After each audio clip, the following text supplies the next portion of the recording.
កាលពីឆ្នាំមុនបងទិញរថយន្តគាត់ចិត្តមានអូនស្រីរថយន្តអូប៉ែលដែលទើបកំងថ្មីបញ្ជីអូនស្រីទៅលេងអង្គររថយន្តថ្មីណាស់ម៉ាស៊ីនមិនរោដាំងបងនាំបវ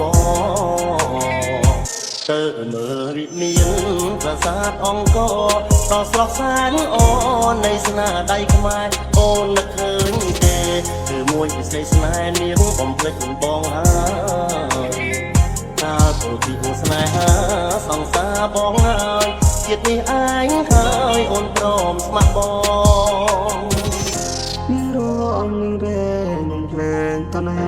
មានឈ្លោះបងវែងស្ដាប់ពេលគេថាអូនណាស្រីក្មេងស្រីអើយស្រីងានៅចាំបានទេยังធ្លាប់សន្យានឹងថាពីមុន